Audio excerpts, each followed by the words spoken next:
No.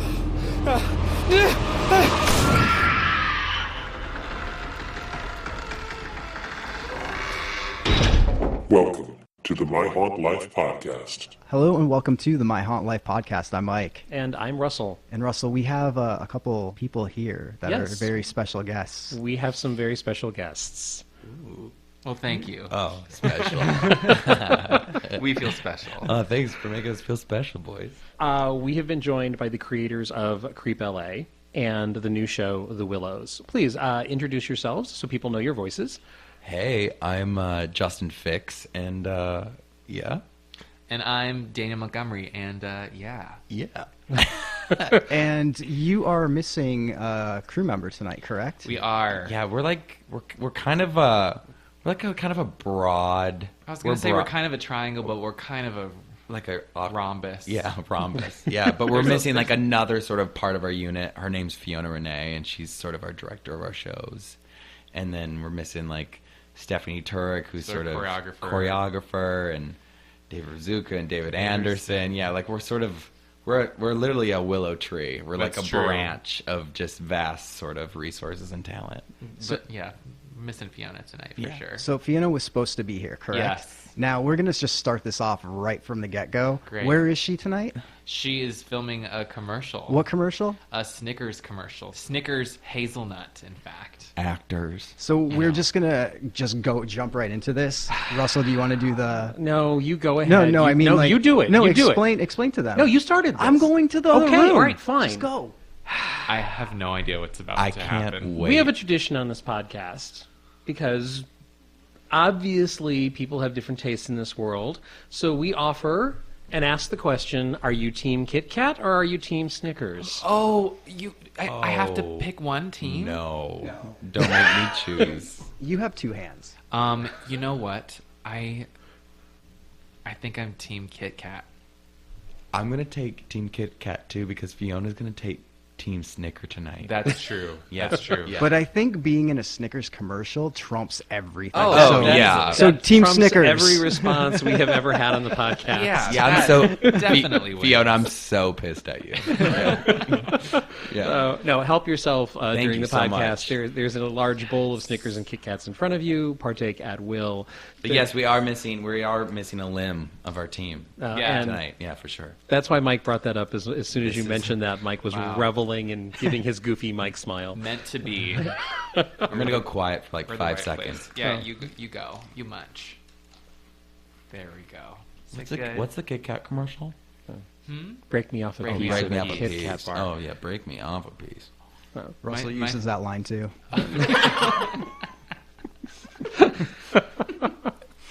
Okay. Great. This is going to be a good, fun interview. High five. Take it away. You wrote the questions. You start. This is how we make the podcast. You guys are kind of like, you're kind of like us in our living room when we write our shows. We're just like, so who wants to start? You know, like, what do we want to do?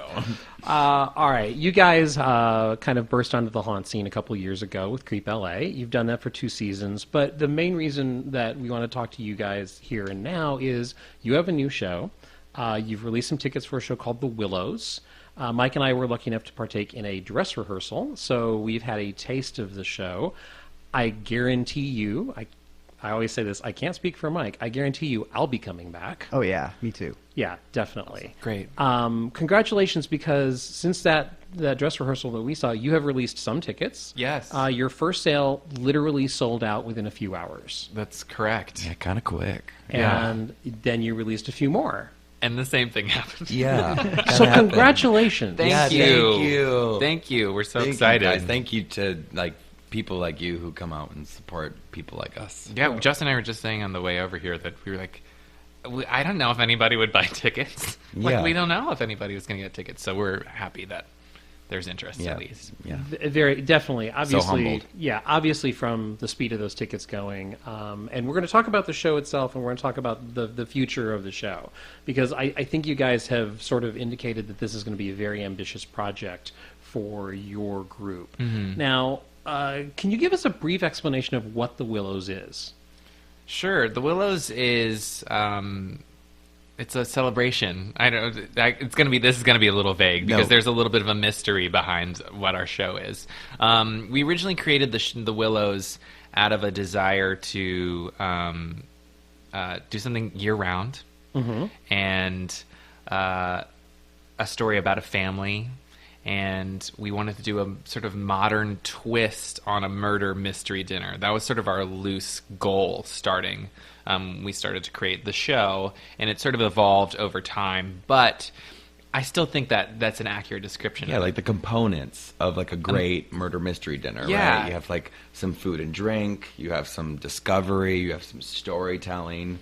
You have some great characters. Some great characters. And you as the guest show up to a celebration, and it's up to you to sort of figure out what's going on at the house, basically. Yeah, and it's kind of, and you guys kind of saw it too. It's like everyone sort of starts to piece together their own narrative and their sort of piece of the story. Right. Only sort of, leading to a bigger question mark of sort of the true reason and the real reason of the night. And it's about a 2-hour experience ish.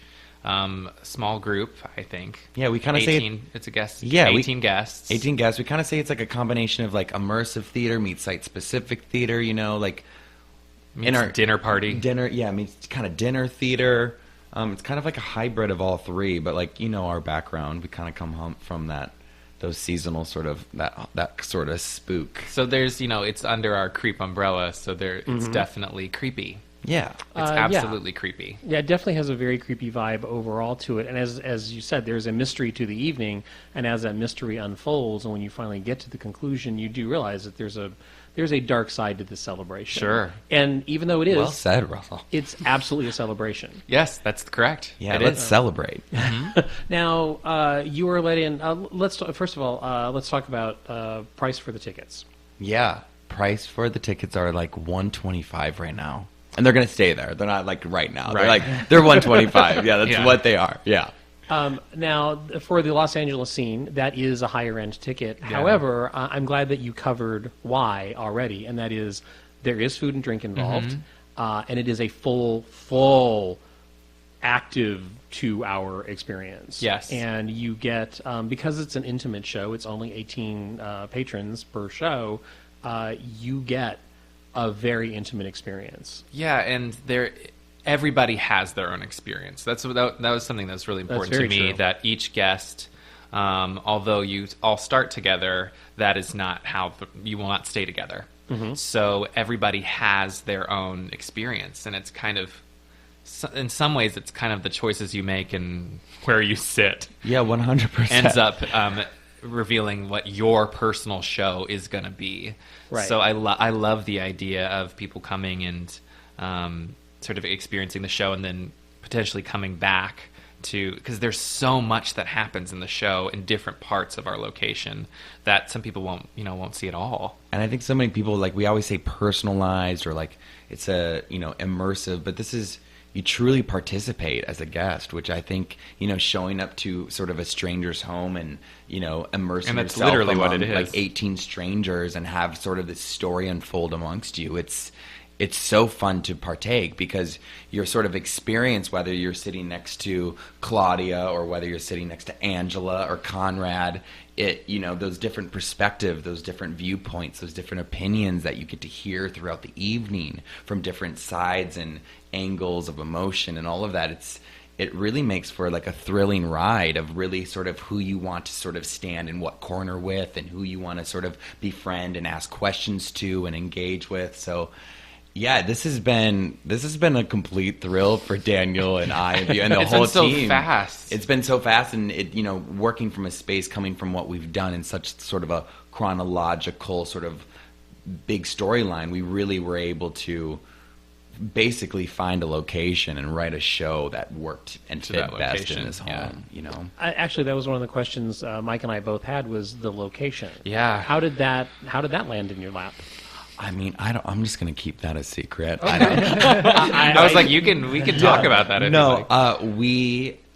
I think we are incredibly grateful and lucky for like. Well, I've said this before too. We were searching for a location that we felt like would really fit this story. And once we found this house, it is a home. You enter someone's home. It is someone's home. Once we found this house, it was like the rest of the work was done for us in a way, or like our inspiration just like skyrocketed. Yeah, it gave us like the body and the text. Because and in a way, it's like the house is it's another family member, and it's in a way, there's so much to this weird house, and it was such eccentric and elegant. Yeah, it was such a perfect fit for what we were going for, and we were really lucky to have it and continue to have it for a little while. There was like such like a sort of an insider scoop. We were looking at the Houdini's mansion. Oh yes, that was like location number 1. But surprisingly enough, the estate is so gorgeous and grand, but the home itself is quite small. Mm-hmm. So like we couldn't fit a dinner table big enough in the living room. I mean, yeah, we had to. There are very specific things we were looking for this house, and then there were some things that this house provided that we just added to the story. Basically, the house becomes a character unto itself. Basically, yeah. Mm-hmm. Absolutely. Yeah, I think you didn't think like sometimes when you're either upstairs or outside or in the basement, I mean, it all has its own sort of mood. Every room, every room has its own sort of 100% strange mood. Yeah. And that's what's fun about it as well, because when we started and we were meeting everybody, you would look out the window and you would see a light outside, be like, oh my God, I wonder what happens out there. And then you would go to a different part and you would see another light outside. It's like, oh my God, what happens there? Oh my God, can we go outside? And your brain just starts going like, okay, how do I get there? Who do I need to talk to? Sure. Like, who can I befriend to go out there with? And, yeah. And eventually it happened for some people. And and that's another cool thing. Like you said, it depends on your choices and depends where you sit. As far as like replayability, I've just from seeing that one time, I feel like there's like 8 or 9 times someone could go and not get the same show. That's true. Yeah, and I think from like sort of a true production side of things, like we want that for guests because that's absolutely. only going to like further the telling of our story. So like I think if you were to come to see the Willows again, we promise and reassure if you are a repeating guest that we will not put you down the same path that you sort of saw the first time. And like that's something that we truly will commit to, because I think it will only better your experience and only sort of further the story for yourself if we do that for you. So that's something that we really want to make sure happens for all our guests who come. Well, inspired by what Mike just asked and what you were saying earlier, it sounds like even though you're saying you can make choices, you can do various responses which will affect the characters and how they interact with you, the tracks are led. It's not a free roaming show. It's not. That's correct. Yeah, it is something which I just don't want to mislead people hearing this. That is, you don't roam wildly through this home. You are guided by characters, and the reason you're guided is because they're giving you specific information as they're leading you. That's correct. It is not. This is not an open world show. Right. Yeah, it's not a house party. I mean, it's a house party. It is a house party, but yes, it's very much the tracks are set. And so, if can I ask you though? Do you guys feel like it was sort of organic though, the way it was all done, or did you feel that you were sort of being handheld into every scene, or did you feel at moments? Because I think that is a thing that as a guest, we want people to feel that they can really relax in our space, right? They can really sort of feel comfortable in a home, but even though we're continuing to sort of propel the storyline forward. Yeah, I felt it was very natural. Like we listened to the interview you did with We Are Indie Horror, and I think Brian was saying like it felt like one of my family things get-togethers. and that's what it felt like. He's like, oh, dinner's ready, everybody come to the table, and then whatever happens at dinner. Those kinds of things, it doesn't seem like it's a show. It's just like, this person says something out of turn and the whole night shifts. Exactly. Right. That is the fine balance of scripted, immersive, interactive theater stuff. Yeah. Yeah, that is the fine line of like where like script and improv that is the huge challenge. Yeah. This is sort of like a behind the scenes asking the magician about secrets sort of question, and I know you may not want to delve too deeply into this, but how did this develop? You guys have been doing haunts for the last couple of years, but your haunts have a very distinctive flavor. They're very character and story oriented. Sometimes that story is a bit surreal, a bit obtuse, and I mean that as a compliment. But how did this develop? Well, we love doing Creep, and it's just because I love Daniel Montgomery. That's sweet. Well, Creep started because of an idea Justin had and texted me one day and was like, do you want to just, I don't know, create a haunted house? And we said, sure. And that was in July. And then we threw it together for October. And that was so exciting for us. But our goal, I think I can say this for us, all along was not just to do something that was a fall thing or like a Halloween thing, as much as I there's nothing I love more than Halloween. But we definitely wanted to Creep itself to be was a test, first of all, to see if like we could do it. But our desire was to do something year round, basically. Our ultimate goal is to do something year round, whether it's the same thing or just different shows throughout the year. So after Creep, this past fall, Justin and I had a thought about maybe doing a summer show. And then summer turned into what if we did a spring show? And then it was we couldn't wait until summer. We were like, let's do so what if we, and this was in January when we were talking about it, and we're like, well, let's see what we can do right now.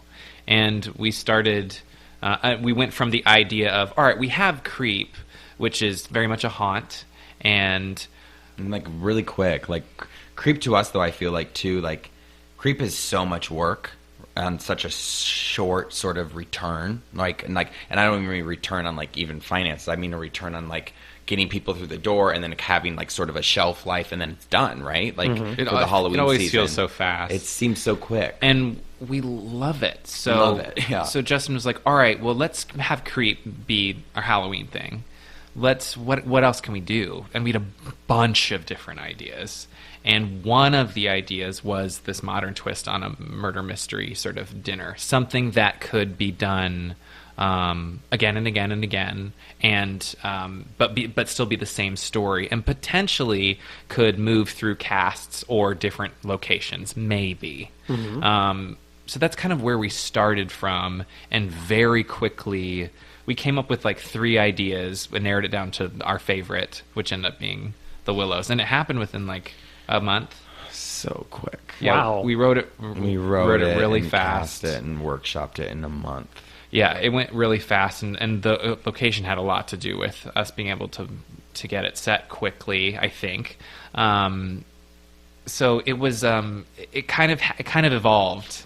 Yeah, I don't think when we set out this is exactly what we had envisioned. I think it's better. I think it's it's just what organically happened. And I think it's like yeah, I'm so excited to welcome you guys back into the home too, because even since like the dress rehearsal, like the change, like some of the changes that you're gonna like witness are just like it's getting even weirder. It's even getting weird. It's getting weirder. It's weirder. Yeah. It's darker and weirder now. Like, and that's that's where we live. And that's my that's where I tend to lean towards. So anytime to make it darker or weirder, I'm always on board. Yeah, we really like this side of you, Daniel. I just want to say that. Thank you. It's my favorite side of Daniel Montgomery. Wait, but when I'm dark and weird, it's too much. I see how it is. It's layers. It's layers. It's the layer. No, I like your dark and creepy side too. You know I do too. Too late? No. She's shaking. Not enough. It's over. I know what you think about my ideas for shows. Don't try to play like you're all supportive right now. Oh my god, am I blushing? A little bit. Mike has pitched me a few ideas and I go, what the hell? And then I usually go like, could we pull that off? All right. Worth a try. Yeah. I think for the Willows, you mentioned that for Creep, it's a little surreal, especially the second year, very surreal. And our desire for the Willows was to have actually more of a narrative story. Like an actual, because Creep was a little bit like I don't know, like esoteric or something. Free flowing? Yeah, Like that's spontaneous, random, little dreamlike. And dreamlike is good. Dreamlike, So and definitely guerrilla. All of it made sense to us. Why everything happened in Creep the way it did. But we wanted to come up with something that was more really like even more story and more character driven than what we had done previously. And I honestly think like all of that stems from just like all of us as a team. Like we all like Daniel's like great actor. Like Fiona's like great. I like everyone on the team is just incredibly talented. And I think at the end of the day, like all of us who are sort of like writing and concepting and building and showing it off are true just performers at the heart of it all. Mm-hmm. And so that's just trying to create something that we would want to like sort of balls deep in and like sort of get into as a performer and the sort of the work we would want to do as artists and have an opportunity to perform and stuff, because hell, that's like the end game for us. Like that's true. You should mention. Yeah, we always say to all of ourselves, like we're like, oh, we've only been doing this for like the last 3 years, just so like we're just gonna put ourselves in the next one. Like we're all gonna be in this year's Creep. I'm putting it on. I'm just telling everyone, you just can come to Creep this year, and like everyone who sort of wrote it and directed it, we will just be performing in it. Yeah. So like, thank you for coming ahead of time, because we won't be working the front door to welcome you there. We'll like be like crying in a closet with you. Great. I think I can speak for my haunt life in that in this statement of bring it. Great. Oh, great.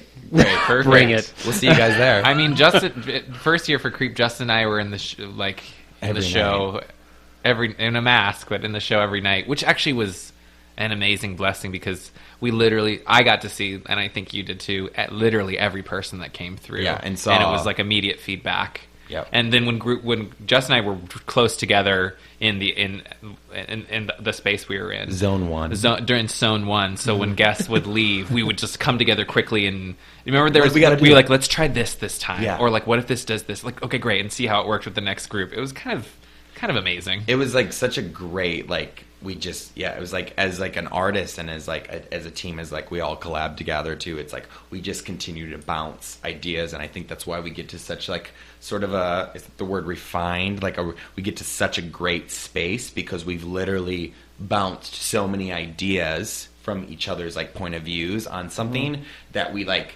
start to just to piece it all together, and then it becomes something like we really quite all like look at and go, It's so hard not to. I wish it's my favorite working on stuff like this and the Creep or the Willows. It's like I hate being away from it. So even when we have, these shows, I have to be like it's tough, because with the Willows, it's very intimate. It's parts of it are very, very intimate. Absolutely. So as us being the team, we can't be there with the show. We'll be there, but in the back. Or I mean, like I wound up in a couple of scenes where we're literally in a tiny room, and there's an actor, there's one other patron, and there was me. Yes, and I know what you mean. Like you want to observe it, you want to be there. I want to be there, and I want to experience it over and over again with everybody. We are like in the shadows in certain areas, monitoring everything, but I just want to be I want to be a guest every night. It's just so fun. You guys know this stuff. It's just like. That's the most beautiful thing of like the whole live events theater space. It's like it's ever evolving. It's forever changing. Like it's exciting as shit. Can I say shit? Yes, you can say shit. Shit. I always get to a point where I feel like I was saying this to David a couple of weeks ago when we were rehearsing, and I always like thinking, wouldn't it be crazy if ... and then like following that, sort of sentence, because we have that so many moments in rehearsal, be like, wouldn't it be crazy if this moment this character did this, and I'm like, if we start off a sentence with wouldn't it be crazy if, let's do it. I'm like, let's do it. Yeah, and then Daniel writes it, and then and then an actor's saying it, and then literally it's happening in front of you, and we like. It's we always kind of like we get too excited. We get too excited. Like we're just like a bunch of like nerds. Yeah, that's how we are when we talk about it. So yes. That's actually kind of how the podcast began. Great, is that? And good. You guys I like that. So Daniel, are you the majority writer? Yeah. So how it's kind of worked out is we are really collaborative as a team. But just the way it has happened is I have ended up being the writer. So Daniel, Daniel is such a good writer. Therefore, he's the writer. I will proudly say that I wrote every word of the Willows. Yeah, you guys. Wow. Yeah. Congratulations. Oh, Yeah. thank you. That's an undertaking. It was hard and fun. And Daniel, why don't you tell them how many days you wrote the Willows in? It took like a long, very, very... Go ahead. Just tell them how many days. It took one very long day to write it. What? You guys. But it's not exactly right, because Pretty much. it was just compiling notes together. We went through the whole story as a group, and my skill, I guess, is taking all of those notes and all those ideas and combining them into something that makes sense. Yeah. How much caffeine did you ingest that day? A whole lot. I just didn't sleep. I just straight up didn't sleep.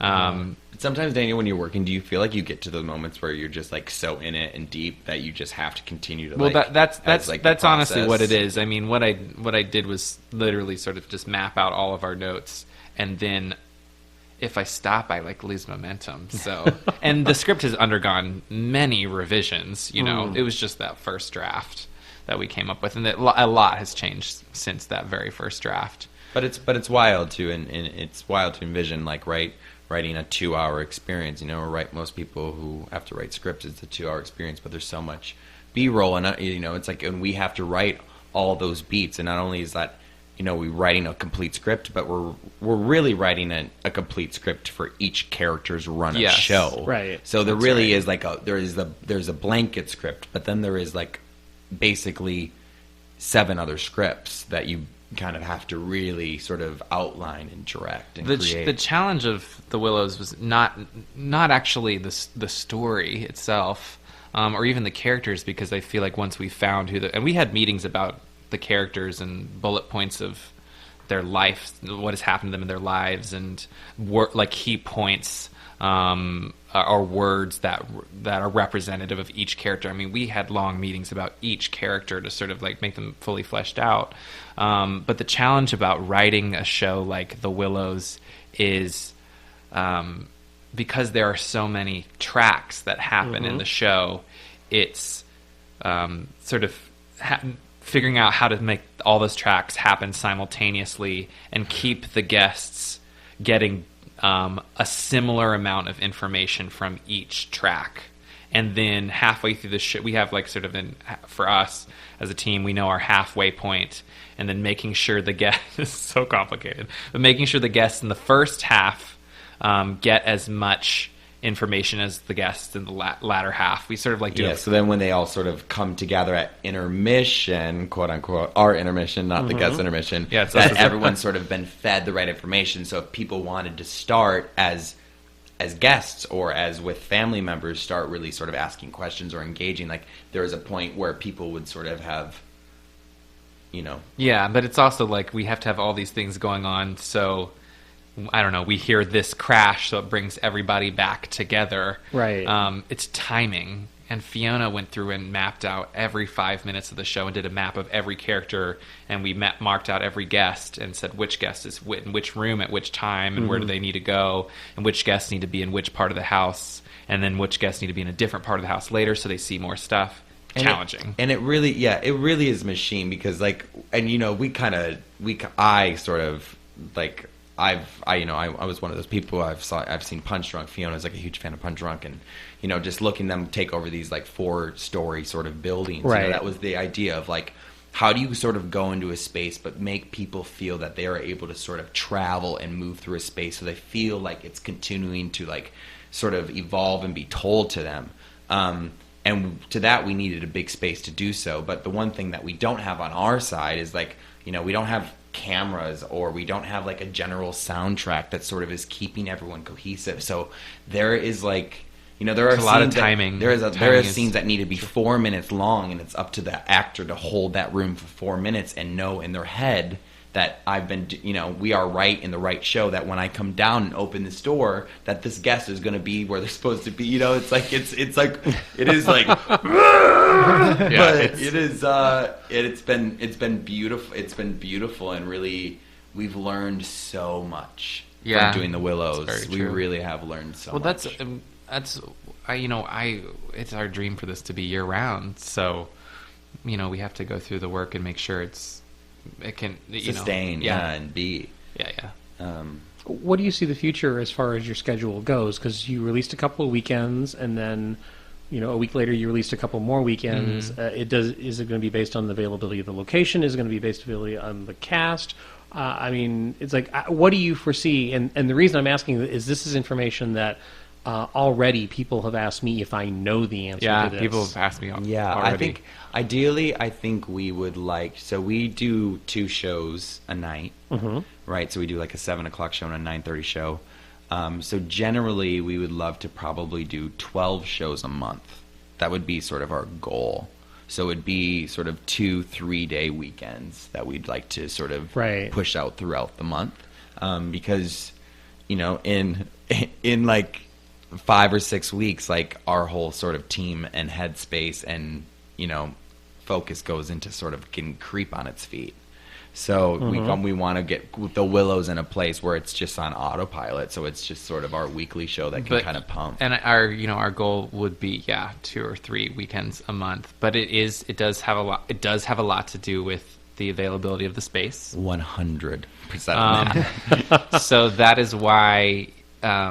We are literally kicking these people out of their home. It's true. When we take over, which they're fine. They're so down for. Incredible. But I can't foresee us releasing tickets like 2 months in advance. Okay. That's good to know. It would be. Am I right, Justin? Yeah. No, I think we'd absolutely So we've basically sold May out. So we will probably be releasing June's probably around May 15th, and we will probably release.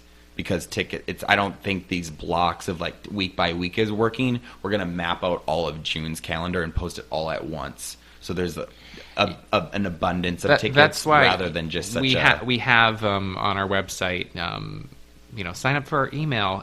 Basically, the way it's going to work is when shows become available or weekends become available. If you've signed up for that email, you will get an email that says, more shows are available now, and it's like first come, first serve. Who can? Right. Yeah, like definitely that's gonna be like that alert is that like to be and that's just the way it kind of has to be because of the quantity and the availability, really. Yeah, just the dates. This is great clarification to have. I know someone who is planning on traveling in from Vegas to see your show. Oh, wonderful. So, and he was like, I want to be in your group when you go. And right now we have a friend who's in Europe who wasn't able to get tickets because of his traveling. Yeah. And so, and they kept saying like, well, when are they going to release the next tickets? Do you know anything about that? And so this is great. And knowing that it will be pieced out step by step. Yes, it will be. Based on the availability. I'd like to think it'll be between a month and 2 weeks before the actual shows when those tickets will be released. So it's kind of, that's the way it has to be. And it kind of makes it feel exclusive and cool, right? Yeah, something it's kind like of that. like it's kind of. That's why I'm going to choose to look at it. Yeah, like it's kind of like feels like kind of thrown together. Well, but it's not. But it's not. Yeah. One thing that you mentioned earlier, which maybe we should just comment briefly. You were describing the tracks. And for those who have never been through this type of an immersive piece, because actually I think you're doing something which I haven't seen this sort of a structured show in Los Angeles before. I know many, many years ago there's, was it Tamara? Yeah, Tamara. But that was a free roaming show. This is not. And the only thing structure-wise that I've seen similar to this is maybe Then She Fell in New York, because that is a track-driven show where you split up and then you reconvene. For patrons, what they will end up doing is they will end up following certain different characters at different times, and that's how you piece the story together. And so when you said you have a complete script for every character arc, it was like, oh, that's right, because what happens is you're not being told a story in your conventional proscenium play manner at all. You're overhearing things, sometimes literally overhearing through a door information that you need to know about the family. And so that makes this feel much more like an adventure than some immersive pieces that I've been to. Good.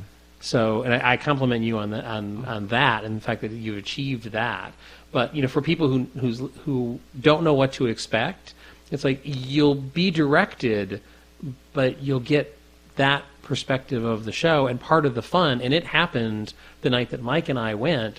How long were people there? Like oh my God, wait, I didn't see that room. Wait, you went where? It's like, well, I went, wait, oh, when you went through that door, I went through that door, and then this happened to me. And and that's part of the fun.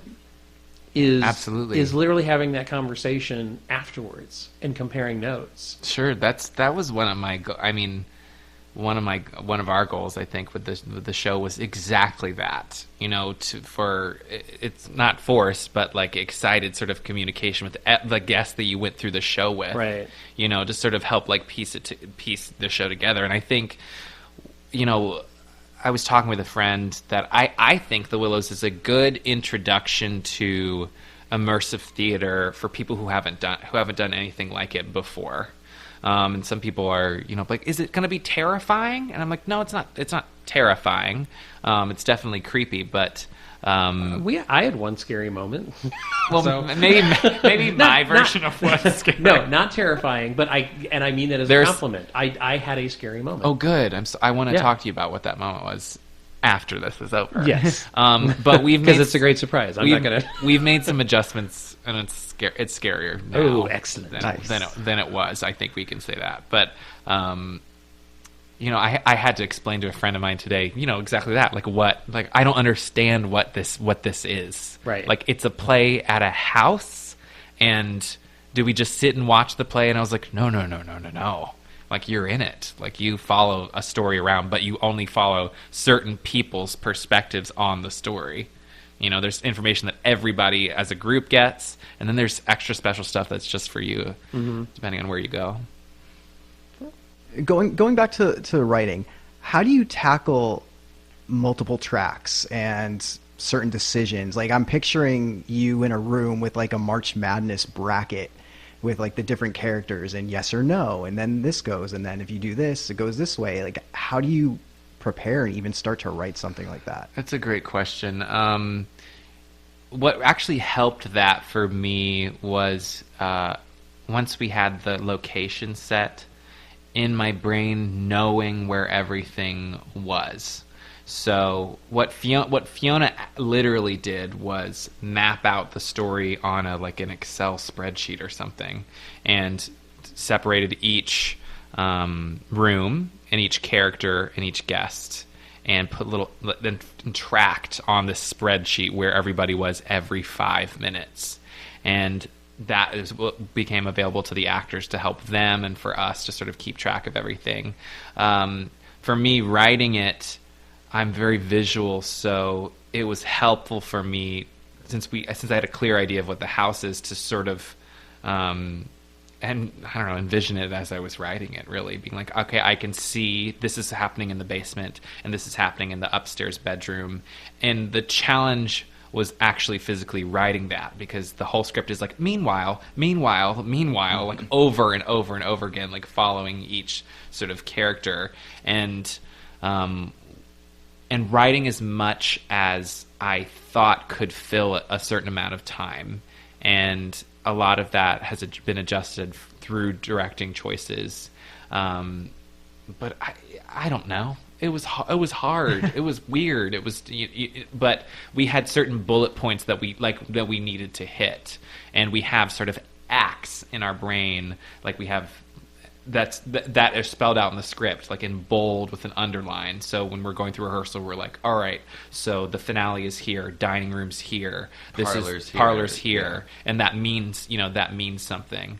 So we could work on chunks of it at a time, and it was really just sort of going through each character, and I don't know, just following them in my brain. Yeah, basically we gave like each character sort of like everything that character was about, and then sort of gave them a bunch of different actions under sort of one character's bubble.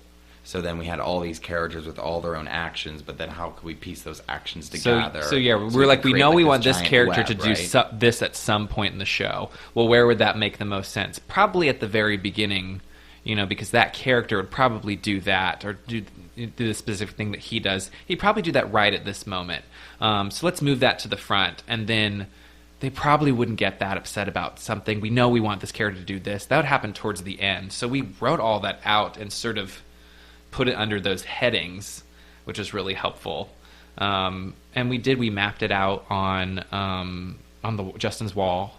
When we had a big, huge thing of paper and went through each character, underlined their name, and said, what do we want them to do? And then we just had to figure out, we know what we want the characters to do. We just need to figure out when and where that how happen. We're getting them there, yeah. Just answering all the big questions. Big questions.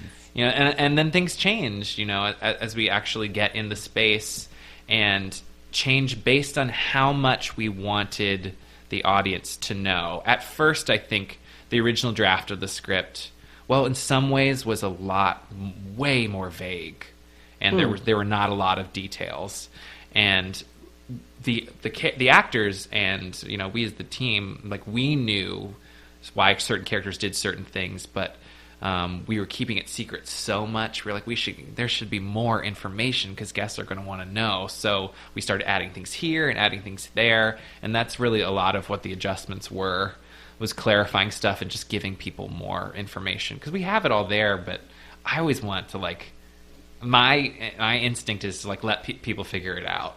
You know, I don't want to spell things out for people. And at one point, I think we weren't spelling anything, you know, for guests. So we're like, we need to clarify some things here and make sure, you know, it makes some sense to some guests. And I was really pleased with, I know after you guys came through that night and I spoke with a lot of people that were there, I was really pleased with what you guys sort of came up with and sort of talked about afterwards. And we're able to piece certain things together. And even because Matthew, my brother, went through that night as well, and he was telling me all his theories on what happened in the show and what each character meant. He was right on every single one of them. Maybe it's because we share a brain, but amen. That's probably true. But I was like, all right, cool, like, mission accomplished. Like, right amount of vague, right amount of specific. We're good for now. Last year within Creep, there was definitely this aspect where you could get pulled away. And, you know, like me personally, I went through a window and went outside at one point. And do you see Creep evolving to more of the Willows type of interaction? Or is Creep going to still be separate and more of a haunted house that has elements like this?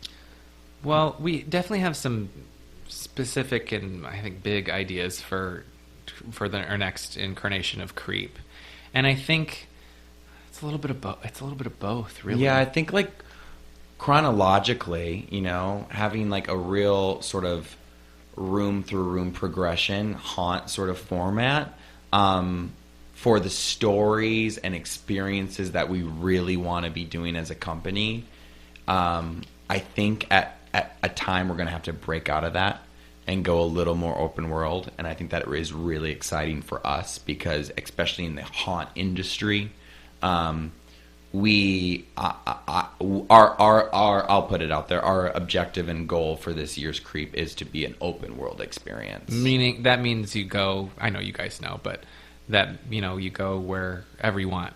Yeah, basically, if there's a story unfolding, but it's up to you to be able to discover and find those scenes and be follow able to characters follow you want to characters follow, you want, and be able to go into different rooms that are locked or unlocked, or you know, explore. Yeah, like that's. And I think we flirted with the idea of that just a little bit with the Willows, and we even pulled back from it a little bit. But we definitely want to, we'll see what happens, but we definitely want to move away from a traditional, like, walk into this room, and now you walk into this room, and then you walk into this room. I love the idea of, like, takeaways, so what we call them, you know, like pulling you away from a group. And the Willows absolutely has that element in it, and that's something I don't ever want to lose with things that we do. But our hands also are very bound at times, trying to get people in a space, but to move people through a space, because you got a group of 7 people trailing behind, and that becomes such a difficult that becomes thing problematic to operate. That's my it least. Really does. It's my least favorite thing about, I don't know, haunts or you can just say this this is. In my perfect world, I would be, as a guest, I would go through alone. I would have the whole show to myself. There would be no drunk idiots there. It would be, that's how I would like it to be. Is that realistic? Is that economically feasible? Not always. Maybe it will be eventually. So the more we can minimize that sort of, I'm stuck with these people in this particular group. I was even fighting for, like, I think Creep was originally, we were like maybe 10 guests, and I was like, 10's too much. Like, it's got to be less. Like, yeah, we went. It was ended up being 8, but yeah, we scaled it from like basically like. But I was like, year 1 from 6. We scaled it to year 2 out of 8. 8. Well, there's a reason for the 8 for Creep too, but we just want to make sure we want to keep it intimate and personalized too. We never want to have 15 to 20 people like entering I don't want it to ever feel like conga line. Mike and I have talked many times about the conga line problem, and because it destroys any sense of discovery, it destroys any surprise. 100%. But the open world problem in a haunt is flow, because during that Halloween season, you have to get people through. Absolutely. And even if you give them, because some of the scenes in Creep last year were wonderfully long. And there were a couple. There's one in particular in the middle of Creep last year that I was surprised that each person took our time. Like the girl came over and interacted with one person, and then she led me over to that side of the room, and I gave me a task, and then she went over. And I was really surprised at how long we spent in that room. But I'm also very aware that a set number of things happened, and then we were moved into the hallway, and then we were moved down the hallway, and then we moved into a different room and discovered something else. Yes. So the open world, that's always the challenge with an open world thing, when you have to move people through. Totally.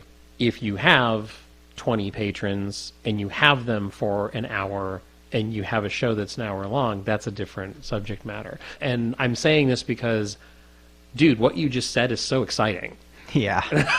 Yeah, and I don't know. What you just said is so, like I want a ticket tomorrow. Yeah, and gentlemen, we are so thrilled for that idea, and it's just, and I don't have to get on our soapbox, but making this stuff happen in this city in Los Angeles is incredibly difficult, because there are only so many spaces that will allow such art. To do it the way we want to and the way we want to do it. And, we are so blessed. We went from Creep year 1, we went from basically a 5,000 square warehouse to 12,000 the next year. Mm-hmm. But if we want to do what we want to do, and to even be able to try to get it up, we need to be in a warehouse that's at least 16 to 20,000 square feet to really feel that people can truly explore. Because the last thing you want to do is have people feel like they're, I don't know, slam to this, but in an escape room where they're literally confined into this space of sort of discovery. I want people to feel like when you walk into a church, you walk through the lobby into the aisle, outside into the woods, into I want you to feel like you really are on your feet. So yeah, we are. We always aim high. We always do. We always aim ridiculously high. So we'll see. But yeah, thank you for being excited about that. We are excited about it too. That's where we want. That's where we want to go. That's where we want to be, you guys. We'll see, but that's where we want to go. You just touched on the subject of locations and the spaces in this town. All right, you guys have now been up and running for a couple of years. What have been the challenges? How difficult is it? And are we talking permits? Are we talking locations? Are we talking dealing with, I hate to say it, but rowdy patrons? Or what are some of the things that you have faced? What makes Creep the challenge that you just referenced? I know, Justin, you want to say all the above? Yeah, I don't know. Russell, I'm that is such a tough question for for it to have such an idea Daniel and I had year 1 to see where it is now,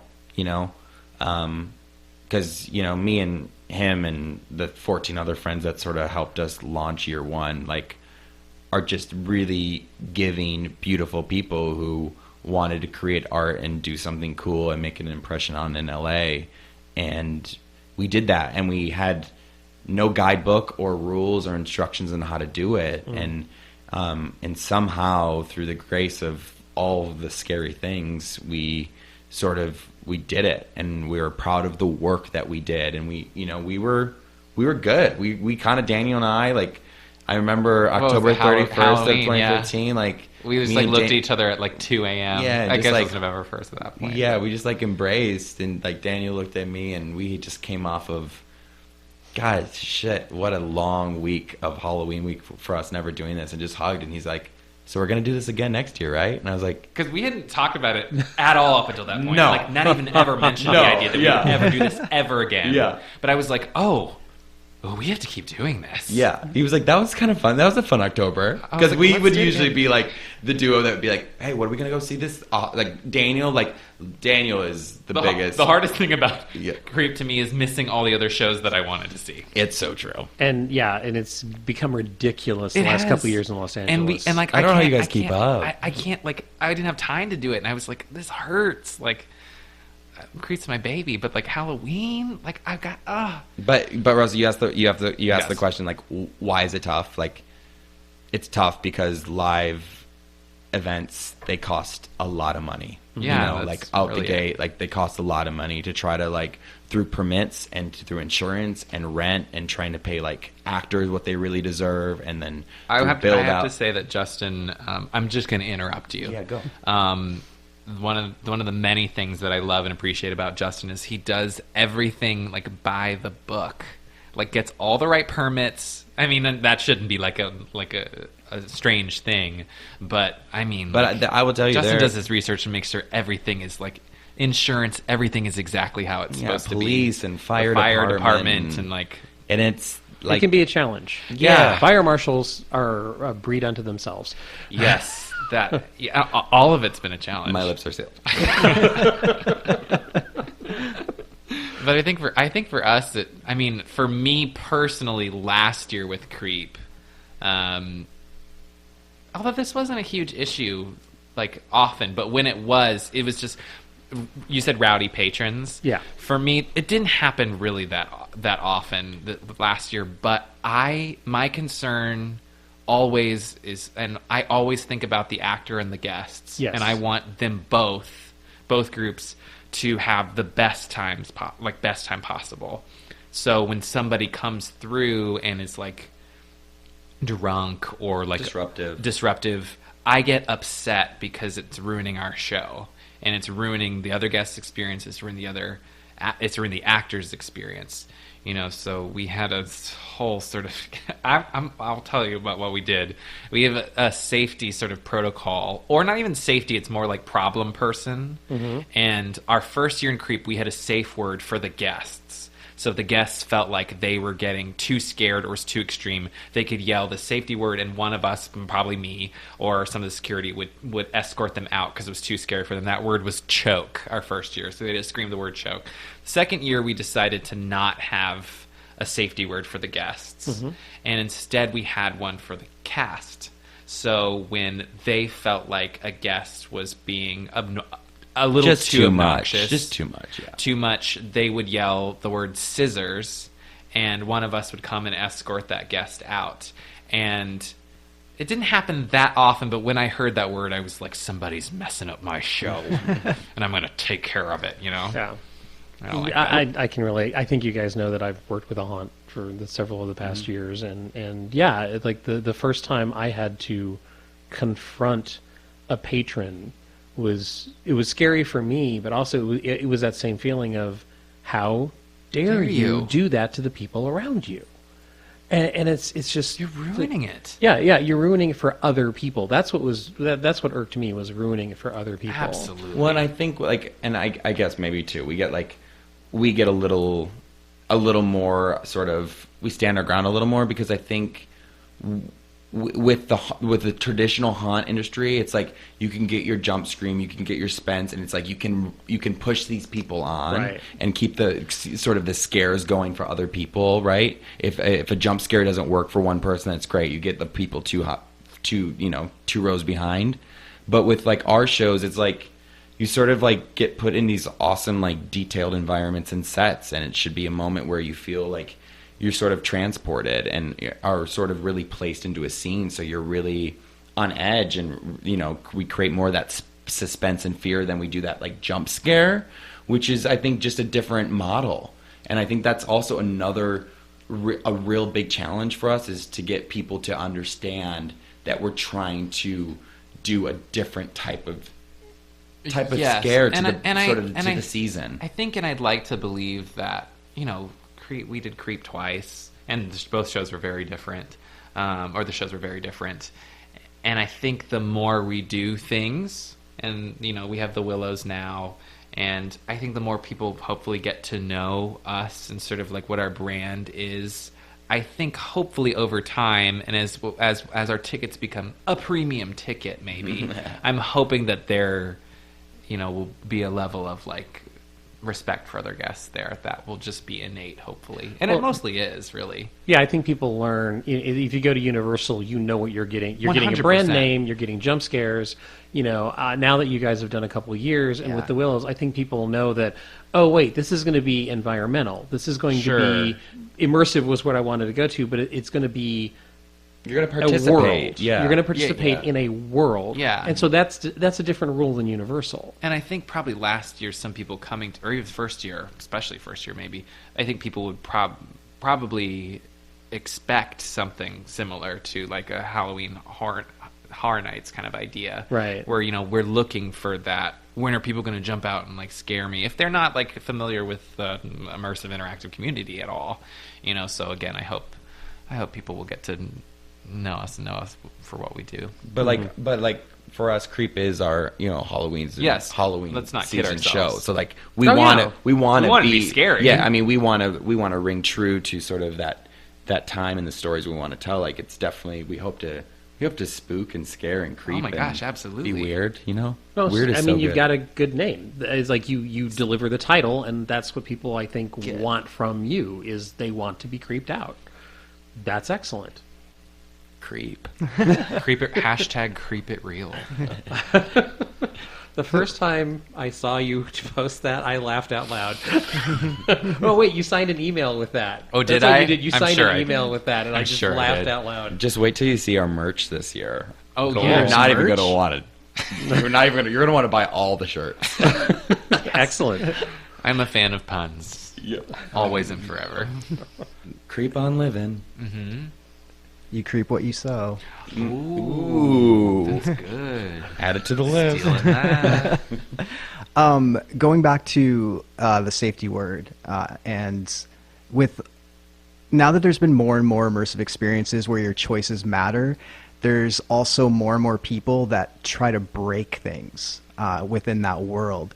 Do you have something in place, like a safe word for people that are trying to break your world within the Willows? Yeah. Mm-hmm. Yeah. We Oh, yeah. our world I think can only I be got what you're broken through distraction, right? From pulling other people from feeling like pulled out of the experience, whether that be too much chatting or interruption or too much like do it your own, whatever it is. So though it's a very fun thing for us to sort of learn like how to manage people and how to handle people and how to still respect people and not feel like it is just you're being disrespectful, we're going to pull you out of the scene and you're done with the show. So the most amazing thing that we can do in our show, because it is a home, that we can ground you. So we have a couple options. Yeah. For and I don't Don't be yeah please you don't please don't you don't want to be bad because you'll miss stuff. But if we you do have options, for me the sort of magic of having like a word like choke or scissors is just because it tickles me. It's amazing. But when we have that situation arise, we exactly repeating what Justin just said, we want it to not take away from the story. So the way that we have planned for problem guests to be punished in a way fits the story and fits the characters and what they would do. Well said, Daniel. But I don't want to tell you what it is. Yeah, and you don't. You and you don't want to like be like, I'm just gonna be a jerk and talk this scene. Like, no, like be respectful. But we train the actors on. We will put you in your how place. to do how to do that. You know, we have a whole rehearsal that's like rehearsals. But like you said, that sounds like you're being taken out of the show and you're going to miss something. Yes, you absolutely will miss stuff, and that's like sorry, like we're going to remove you from the situation because we don't want to distract.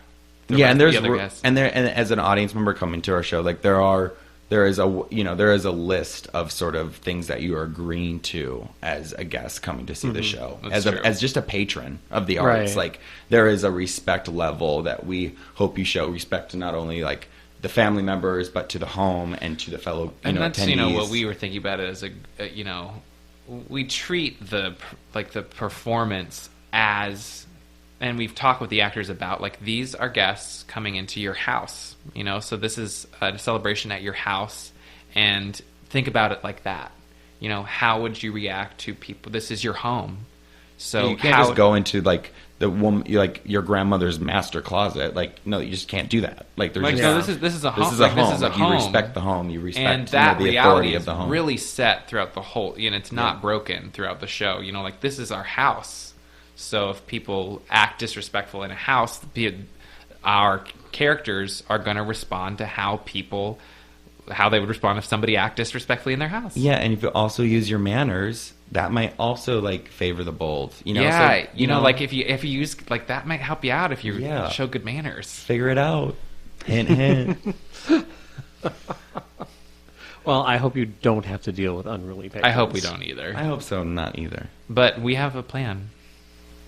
If it happens. Don't be that guy. Please don't. So lame. And this may be a secret, so I'm expecting a non-answer, but you just mentioned possibly having good manners might, be beneficial to you. Are there certain things that you can unlock within the experience by doing certain things? Literally? I see what you did there. I don't know how to answer that. There are certain moments in the show where mom's the word. Yeah. Okay. Yeah, it's too fun. Yeah, leave it there. Yeah. Come and find out. Good question though, Mike. Do another one. Come on, Mike. Come on, give me another one. Oh man. Oh, my notes. Earlier you mentioned that one of the downsides of doing Creep is you couldn't go to other events, and you guys are both huge fans of haunts and immersive theater. Like, we saw you at Annie Lesser's Cavell. We partied together. Yeah, it was awesome. Yeah. There's so much going on in LA, which some people could look at. There's so much competition. Another side of that, there's so much inspiration. Do you feel at this point in LA, just people are just getting better because everyone else is getting better? Or do you feel like just indifferent about it all?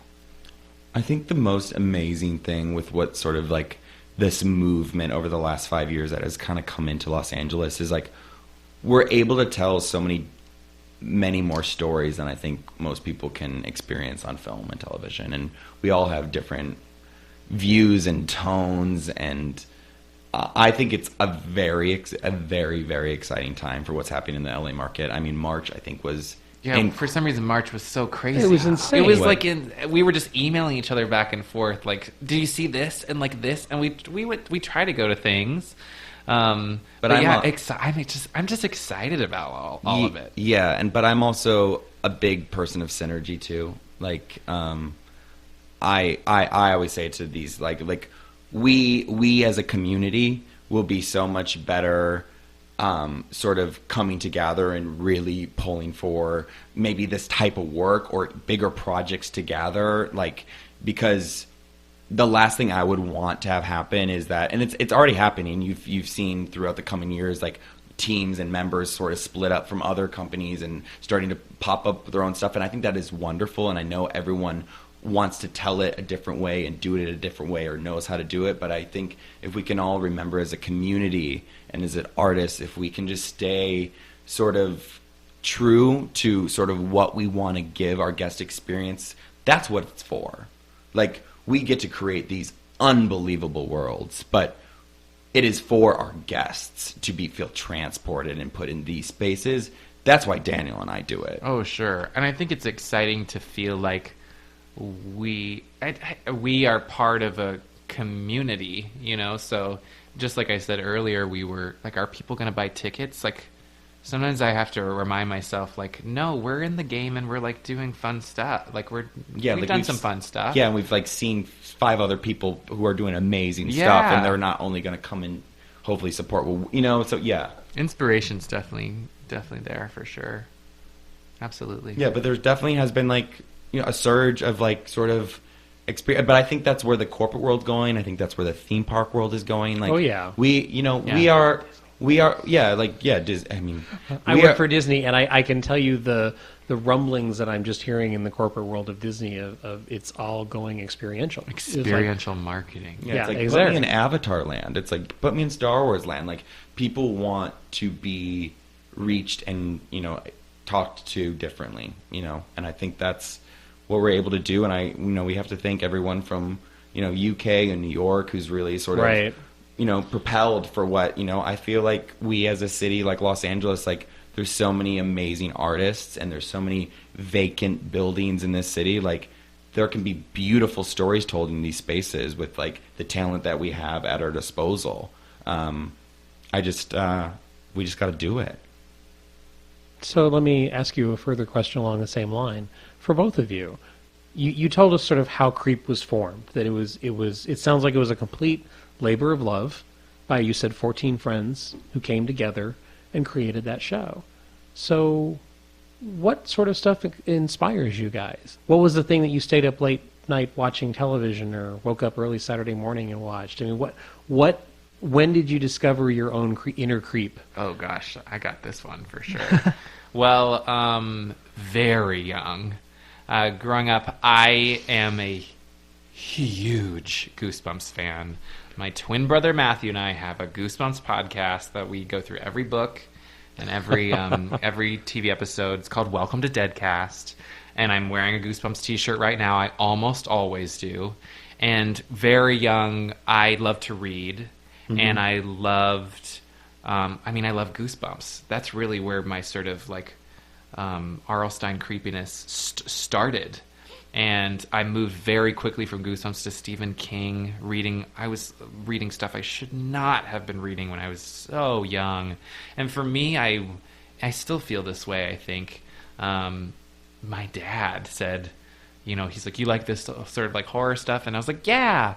And he showed me Alien when I was really young. Oh, wow. And he took me to Jurassic Park, which was a horror movie for me at the time. Yeah. And I think technically it is. And I wanted to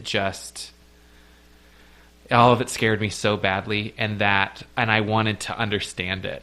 So even to this day, I'm looking for something that will scare me because I want to, Blair Witch scared me too badly when I was young. It really messed me up. And my response to that was buying every Blair Witch comic book or any piece of merchandise I could find to sort of get to the heart of why it scared me so badly and understand it. So I have this deep, since I was little, curiosity and voracious sort of appetite for horror knowledge and literature that's just innate. And I think it's still very much present. And I think when I'm writing things or coming up with ideas, I think, all right, what really scares me? What when I was really young, or what really twisted my inside, so I can sort of rip that open. But it's the exploration that's exciting. Yeah. It's funny, oh, wait, that terrifies me. Is there more? Is there more? Yeah. And I'm ready, so, and I definitely have certain tastes for different things. But I also feel like, just me as a person, I want to experience everything. So immersive horror theater is so up my alley. It just fits. I don't know. This whole thing for me has just been an absolute whirlwind, from sort of concept and creation and sort of, I was serving tables 3 years ago, and I would have never, and this was a checklist item, literally. It was bucket list. It was a bucket list, really. It's been always on my bucket list. I grew up in Wisconsin with the JC's haunted houses, and did church Halloween graveyard tours, and popped up refrigerator boxes in my garage when I was a kid to have the neighborhood come through them, and I loved the world. I love Halloween. I love Halloween. It's okay. We all do. We love it too. You're among friends. Yes. You really are. This is a safe space. Look around you. Yeah. And I was thrilled, and this is a bucket list item. But Creep has become so much more than just a new haunt to the Los Angeles scene. It has been it has revitalized. Is that the word? That's a word. It has revitalized my my creativity and my passion in sort of the arts and truly filling the void that I have been out here so desperately trying to find as sort of an artist trying to make it into the entertainment industry.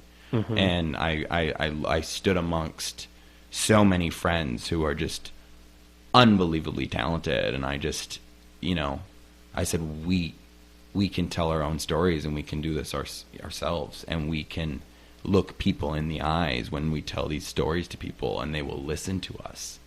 And I have lost so much sleep, and I have found so much joy in doing what we're doing, and I'm so blessed that we get to do it, and people are coming out to do it. And I always say too, like, we always say, like, we'd love to write a show that we're able to travel with and really go on tour with, but I don't think there's many places other than maybe New York City or in London or in that you can that people will sort of show up for these things and be open to accept sort of what we're trying to, the situations that we're trying to put people in. And I think it's an exciting time. I think it is if you are looking for something that seems to be a little that is almost untouchable, I bet you can find it in one of our stories that we try to write for you. 100%.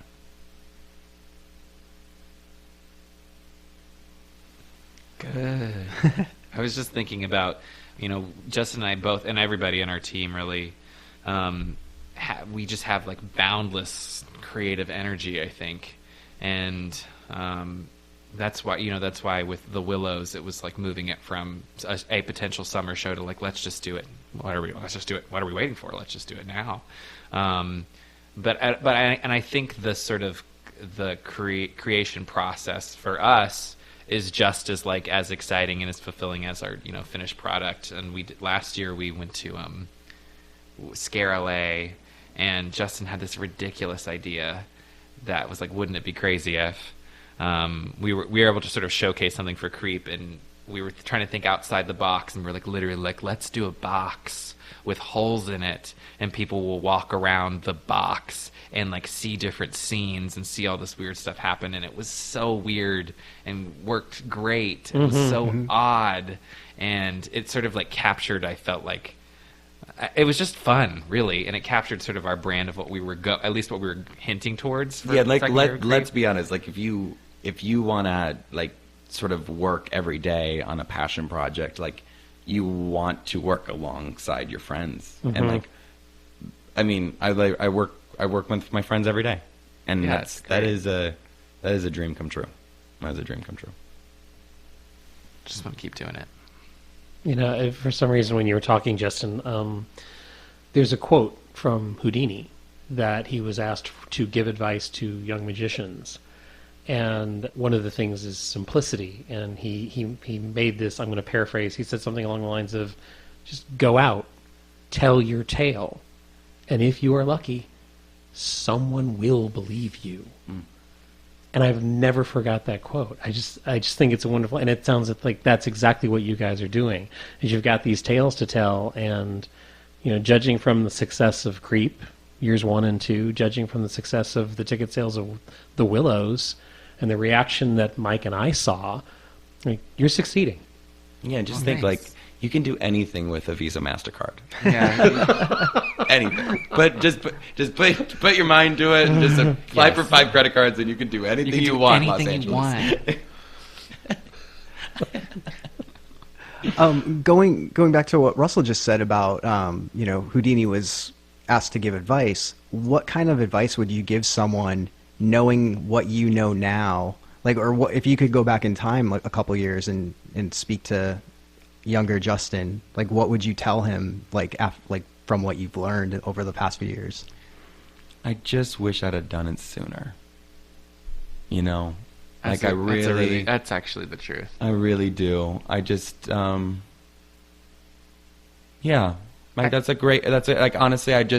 you look back at life, and this is like so sobby or whatever, but you like look back at things and you go, because at the end of the day, like, it took us to just finally say, like, let's do it.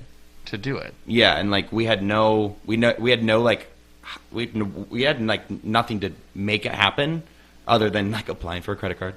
But we then just did it, and we never looked back. And almost going 3 years later, like talking about season 3 of Creep happening like in a couple months, like that's crazy. That's crazy. It is crazy, and we want to be, we want to be doing this every day, and we all still have to hold like full-time jobs in order to pursue like our side project, which is this. But this has become such a business and a brand. But any show that we've done, like Creep has only been able to fund and produce the Willows. Yes. Like there's been like there's no capital. Like like there's like we ain't like no.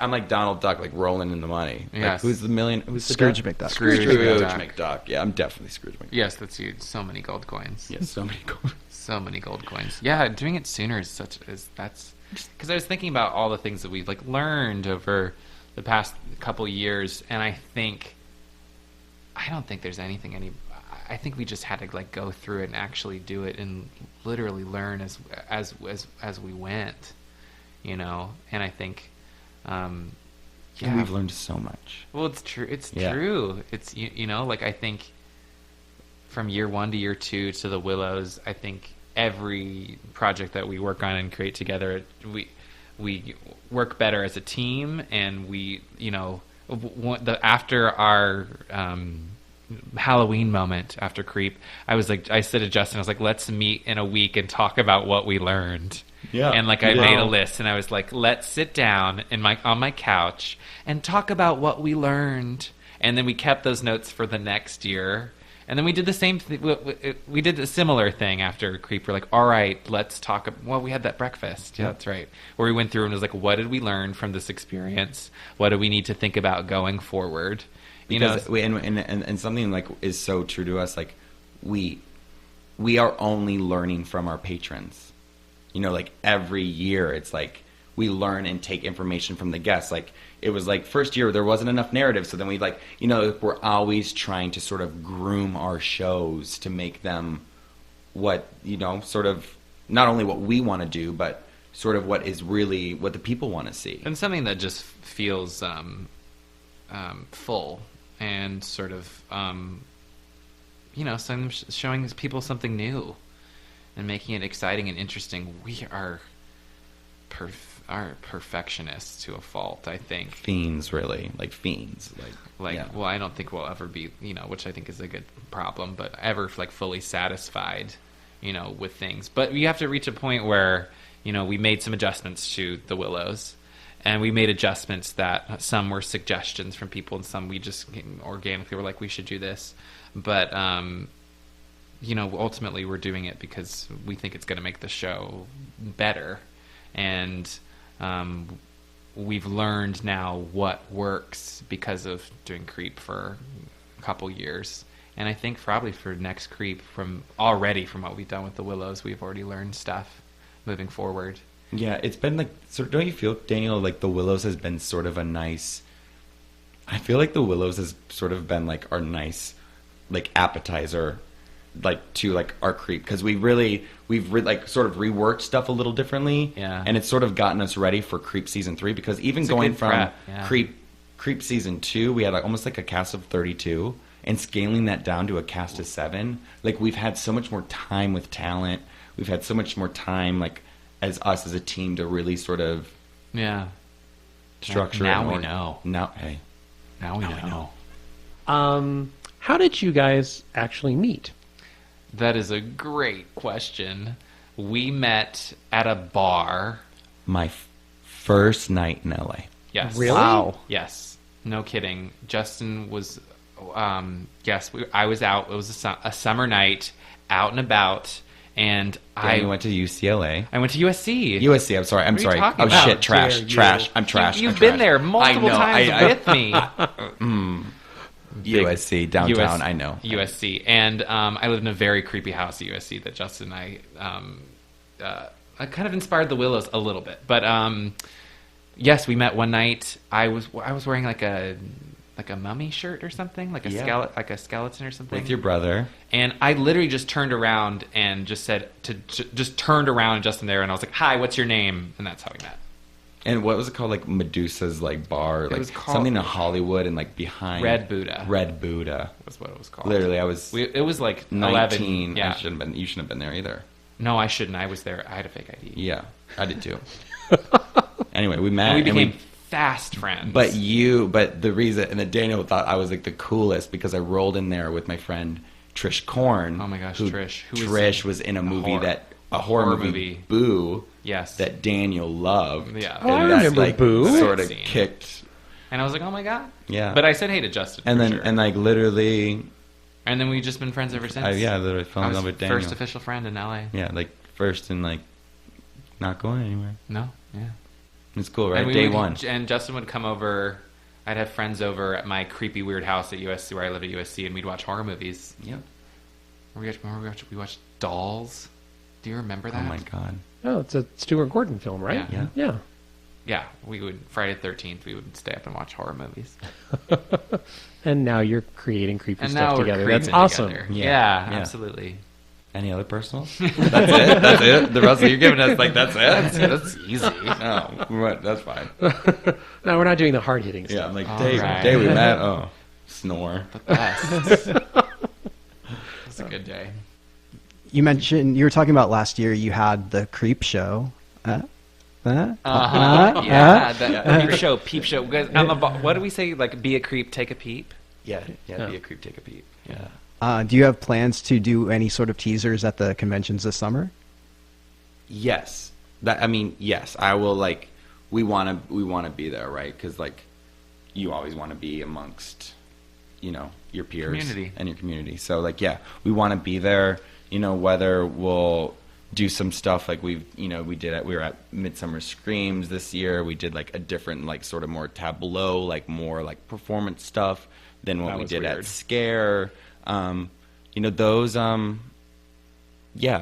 TBD. Like we have a phone call with a couple of them next week. So yeah, like our goal, our goal is to be there. But we have an idea of what Creep is going to be this year, but to sort of, we can never put the coach in front of the horse ever in this kind of stuff, because right now we are waiting to hear back if we've locked down a location. So until that is like 100%, we don't ever want to like 100% say we're like doing anything, because location to us is pretty much number one for us to really sort of say like we're doing it. Has there ever been an idea or something that you've written where you brought it to the other person and you just thought, no, that's too much, we can't do that? No, I was just getting not in content. No, I don't like think we've so. had like some big ideas, but like I guess we've always had like some like limitations, which I'm like always the ruler holder. I'll say that. The answer to that is no, but we have as a group mostly a very similar taste and stuff. So it is not. I'm not interested in like torture or like any excessive. A lot of blood coming out of an elevator is beautiful, but gorgeous. But like I'm not. You know what? There was a moment when we were trying to fill some stuff for Creep Year 1, and we had a thought. We're like, well, what if? I think you had a thought, or somebody was like, what if we did like, because we had that rack with all of the like axes and knives.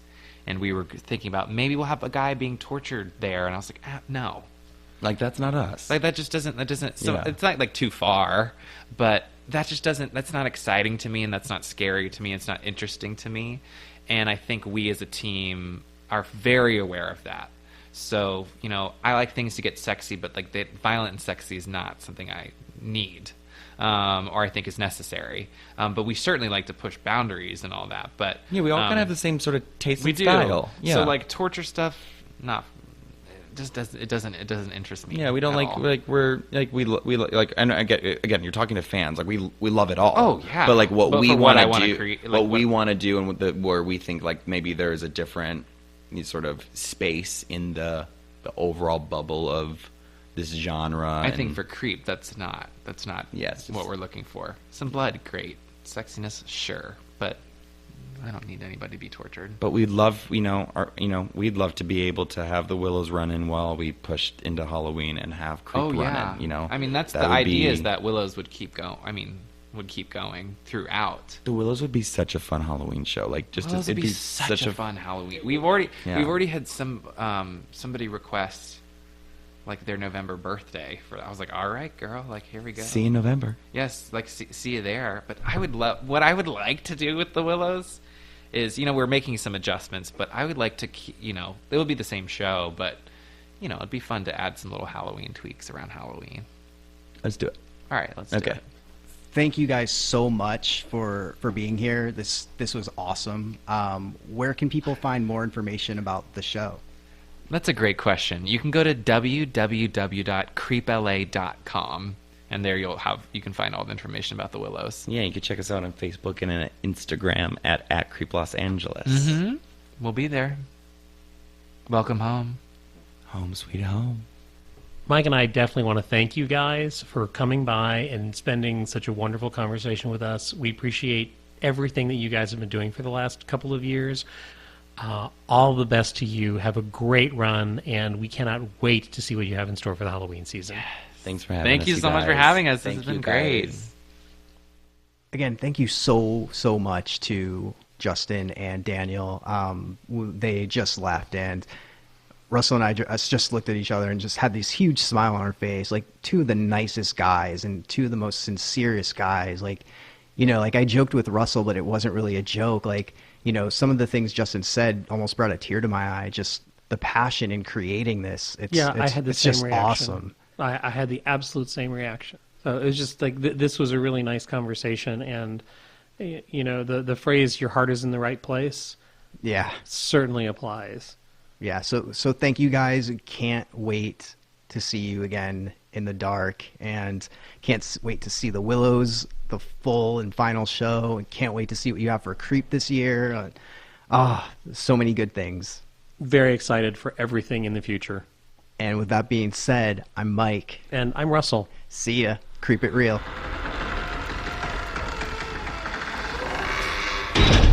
Oh, it's my turn? Yeah, it's your turn. Sometimes I have to pull Mike out of his shell. I get it.